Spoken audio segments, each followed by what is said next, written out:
Olá, sou Dominga Natália Moreira de Santos Rosa. Então eu moro na comunidade Calunga, né, Engenho 2. Faz parte do território Sítio Histórico e Patrimônio Cultural Calunga. Tem 39 comunidades, estamos aqui na Engenho 2, mas são várias outras.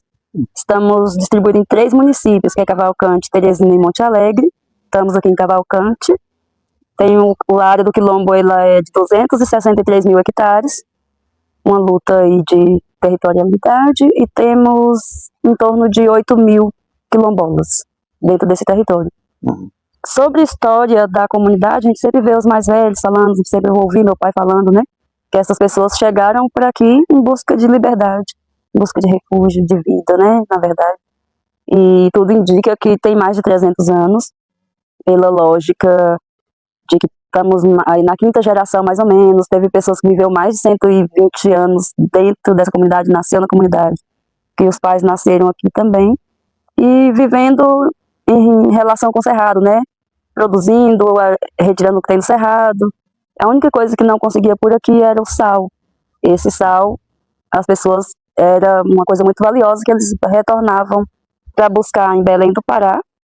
Primeiro, né? Antes era Belém do Pará, a cidade mais próxima que existia. Então as pessoas preparavam para ir e era um ano de viagem para ir e voltar, segundo os mais velhos, né? E com o tempo foi mudando, foi chegando mais próximo, até chegou na Bahia, Barreiras, passou a ser 60 dias para ir e voltar, e Formosa 30 dias o mais próximo. Então as cidades mais próximas foram essas durante esse período. E então tudo indica que essas pessoas chegaram para aqui antes da libertação, né? Porque elas vieram realmente refugiadas e retornavam em busca do sal. E essas cidades próximas, elas ajudaram a construir. Teve muita gente daqui que ajudou na construção das cidades próximas. Registros a gente não tem. A história nossa não era importante, né, para ser registrada.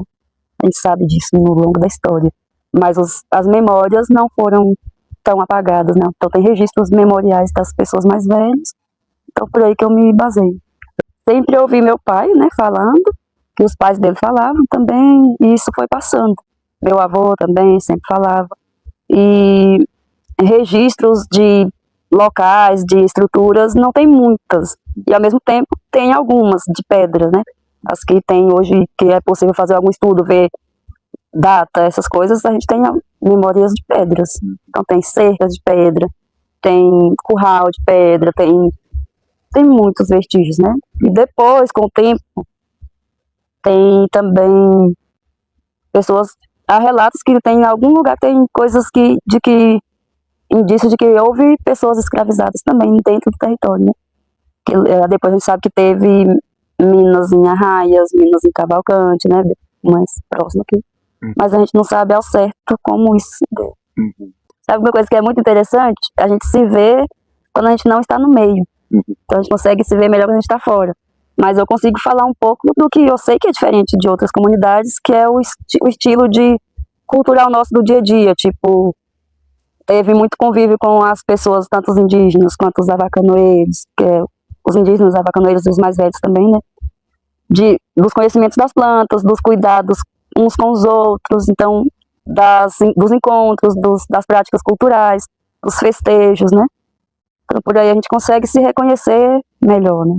E é vivência, não tem... No dia a dia a gente nem sabe se está fazendo diferente, a gente percebe que está diferente porque não vê outros fazendo, mas... Então a gente nos vê como membros, né, da natureza, pertencentes à natureza, e ao mesmo tempo a gente entende que a natureza vive sem a gente, agora o difícil é nós sobrevivermos sem a natureza. E nossa relação com a natureza sempre foi muito forte mesmo, pelo fato de nós a natureza, e então a gente aprendeu a viver, nos lidar e nos virar com o que a gente tem.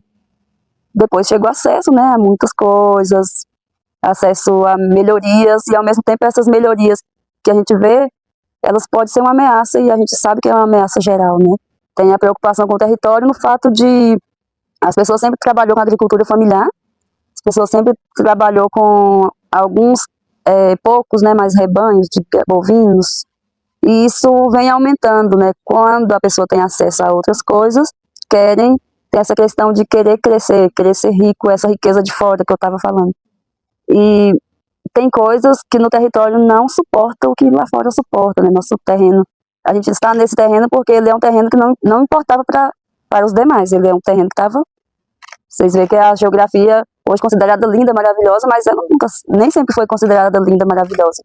Era considerado um espaço improdutivo, espaço pobre, né, igual eu já falei. E as pessoas hoje têm acesso a máquinas de fazer degradação, de arar a terra, tratores. Uma coisa muito preocupante que as pessoas hoje têm acesso é o uso de pesticidas. Isso preocupa muito, muito o território. Porque hoje, as pessoas antes não tinham acesso, né? Porque não tinha acesso. Hoje tem acesso. E as pessoas nem sempre são informadas dos malefícios que aquilo pode trazer. Vai facilitar limpar o terreno, por exemplo. Em vez de você capinar ali 5 horas ou até uma semana, com 1 hora você limpa um terreno gigante. Mas e o que vai ficar ali no terreno?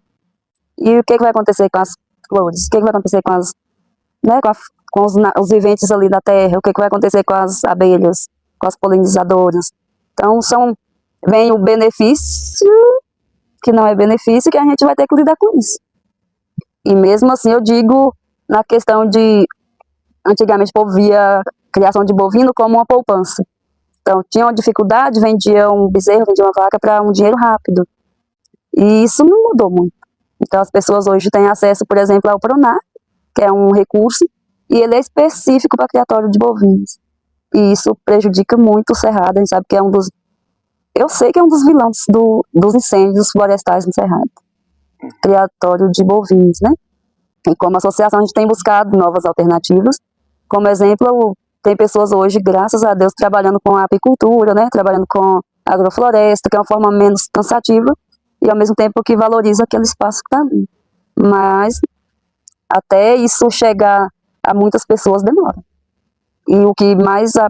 E é uma coisa que não é proibido, vocês sabem, o uso de pesticidas, né? Não é proibido. Tem vários, tem o extrativismo, né? Tem o cerrado é riquíssimo, riquíssimo. O que falta, eu falei, eu acho, desde o início, o que está faltando é o quê? Oportunidade. Às vezes as pessoas até conseguem produzir, mas escoar para onde? Tem que ter né? Para onde escoar, por exemplo. Tem gente que produz muito, coleta muitos frutos, e às vezes acaba perdendo bastante também, com quedas de energia, fica 2, 3, uma semana sem energia.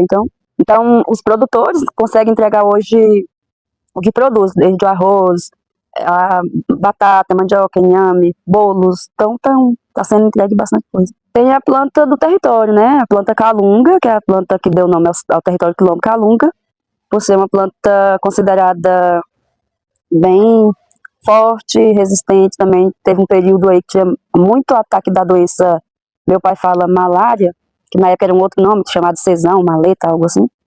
E a planta calunga era a única que conseguia curar essa doença. Mas, além disso, tem também, aí tem essa planta, tem um rio na comunidade de Monte Alegre, e só que esse nome ele era utilizado de forma pejorativa também, calunga, né? Antes as pessoas das comunidades, quando iam para as cidades, levavam o que produzia para vender na cidade. Meu pai fala que sempre foi as comunidades que abasteceu as cidades vizinhas, mas tinha a dificuldade de, quando chegava lá para vender essas coisas, tinha muito preconceito, né? A pessoa falava, já vem os fedidos, pretos, calungueiros.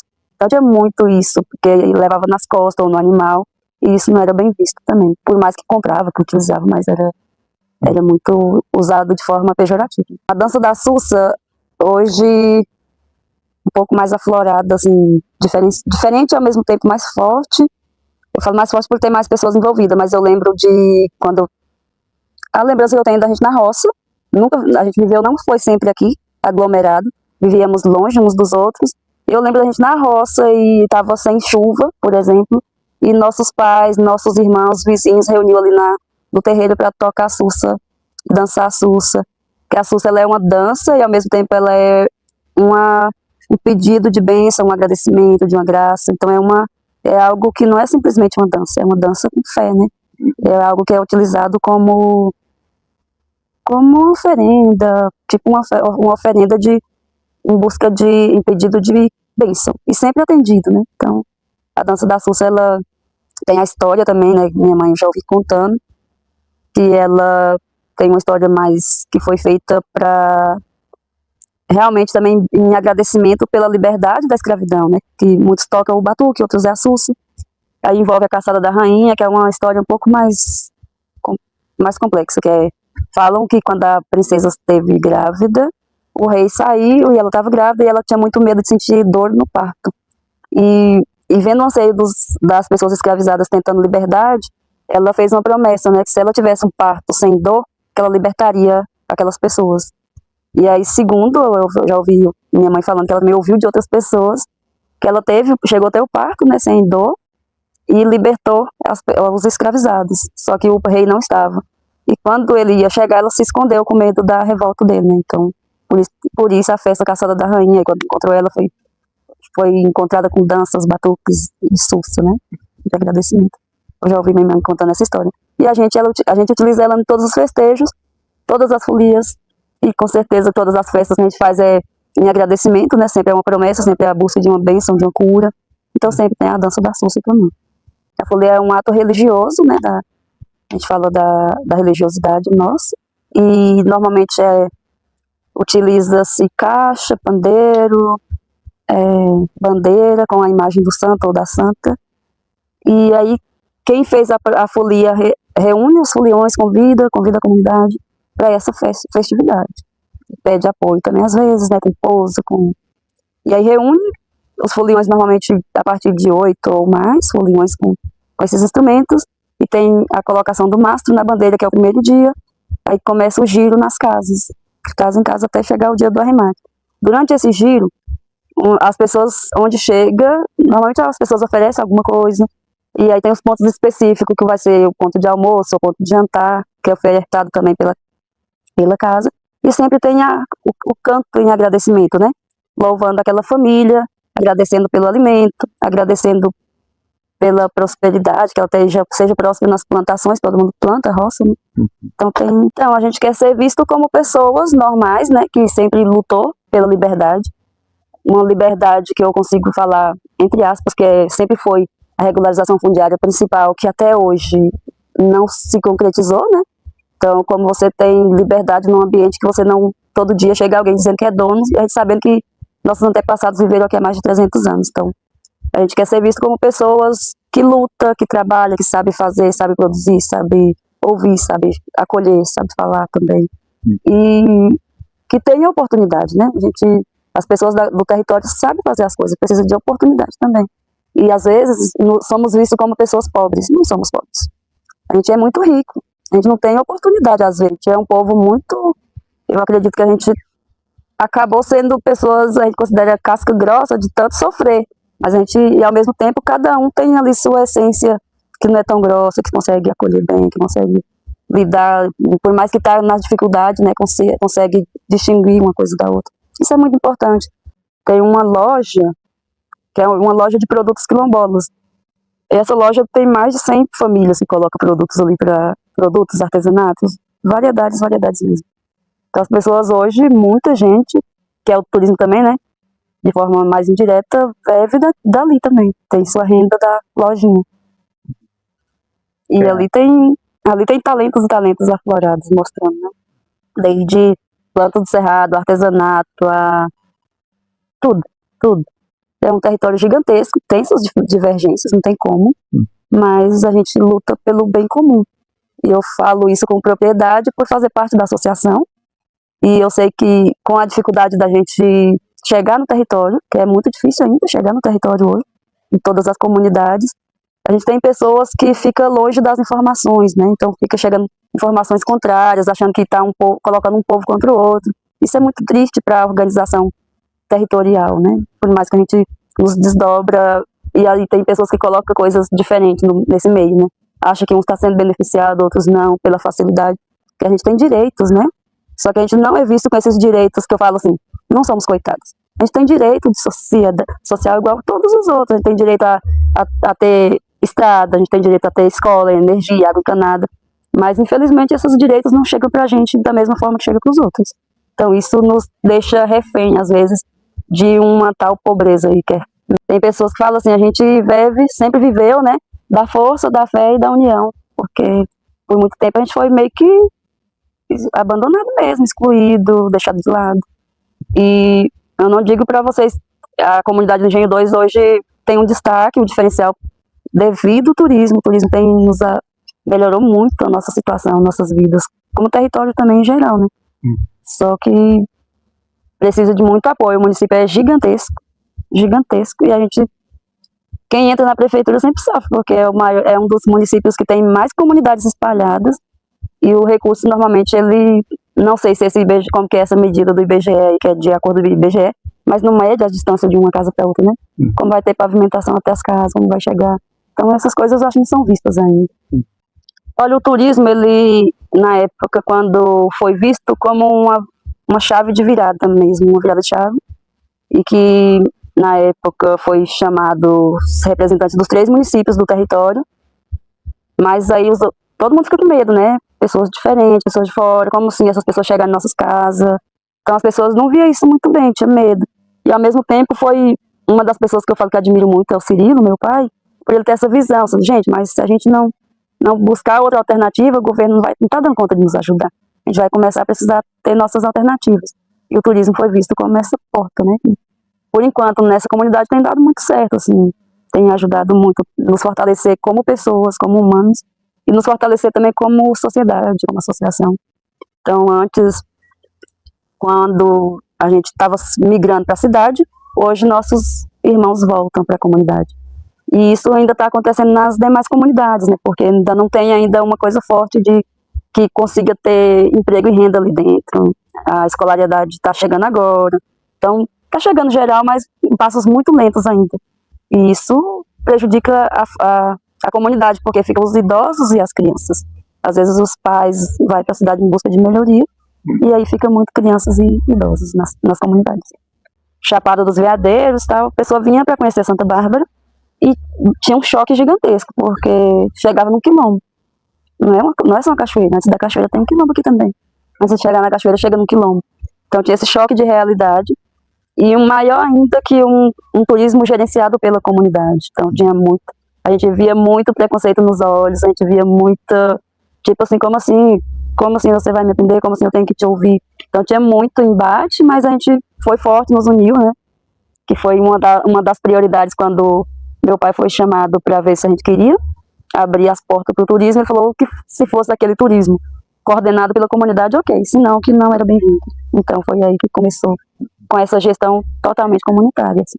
É uma grande cadeia o turismo. O turismo, uma pessoa sozinha não consegue fazer o turismo. O turismo, ele é comunitário, então a gente oferta alimentação, tem as pessoas que ofertam alimentação, tem as pessoas que são guias, tem os donos de pousada, tem os transladeiros, tem os agricultores familiares, os extrativistas.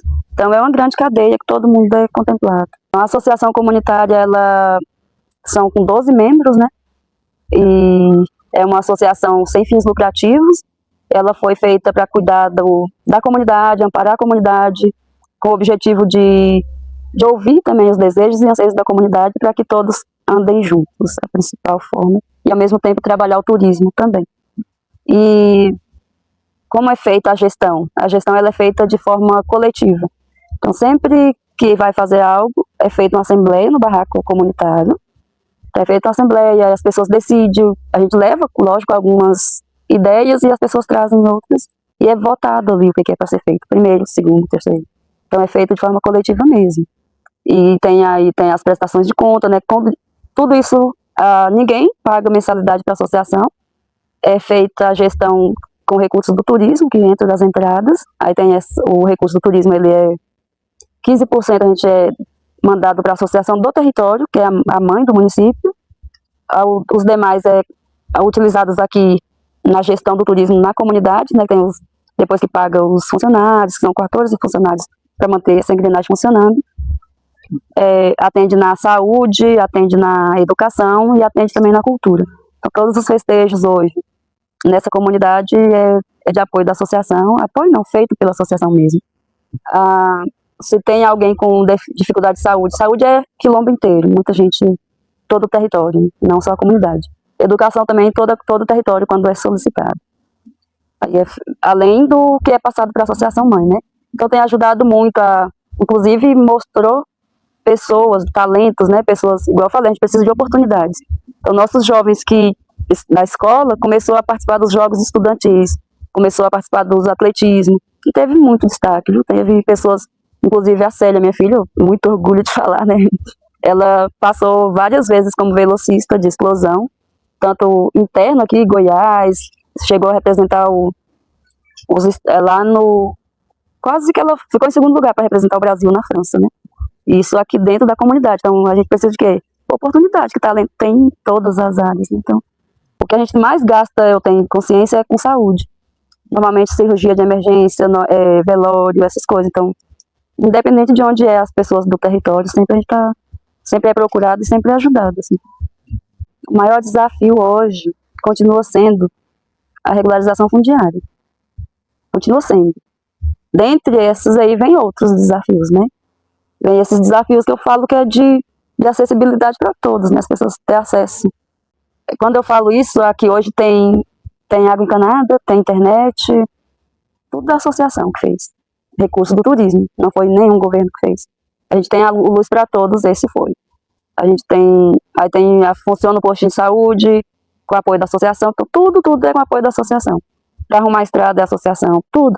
A prefeitura, mesmo que vem, ela sozinha não consegue, sempre a associação junto. Antes era assim, a associação tinha que enfrentar tudo sozinha, porque aconteceu um problema, chama o presidente, chama não sei quem. Hoje a gente tem um regimento interno, então com o regimento interno favorece. Eu lembro de meu pai saindo daqui para resolver conflito de cerca, de arame, de briga de vizinho, em outras comunidades, e é com a cara e a coragem, né, e a vontade. E hoje com o regimento facilita muito, porque tudo ali tá as regras, as pessoas, olha, para mim todo mundo tem direito, do mamano ao caducano que fala. Exemplo, eu nasci aqui, eu não preciso comprar um lote para mim fazer minha construção. Também eu não posso vender. Eu posso escolher meu local de plantar, de morar, posso. Só que eu preciso ouvir meus vizinhos. Você me aceita aqui do seu lado? Porque não tem como você estar do lado de um inimigo, né? Se tá brigado, então tem esses cuidados, assim.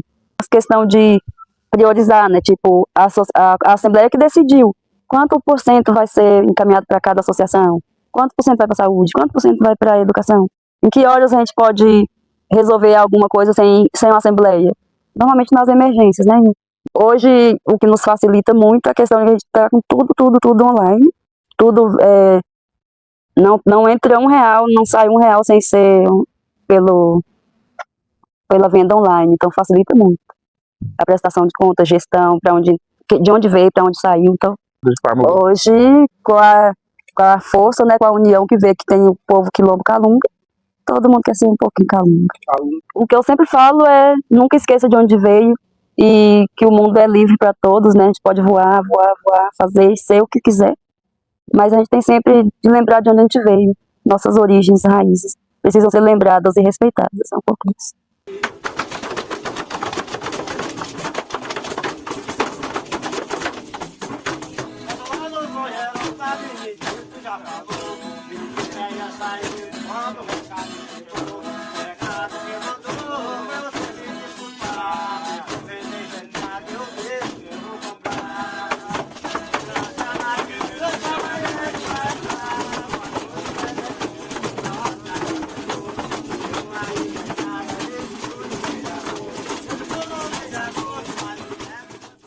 Conheça o livro digital Vozes de Goiás, Comunidade Calunga, uma incrível leitura sobre resistência, enfrentamentos e existências.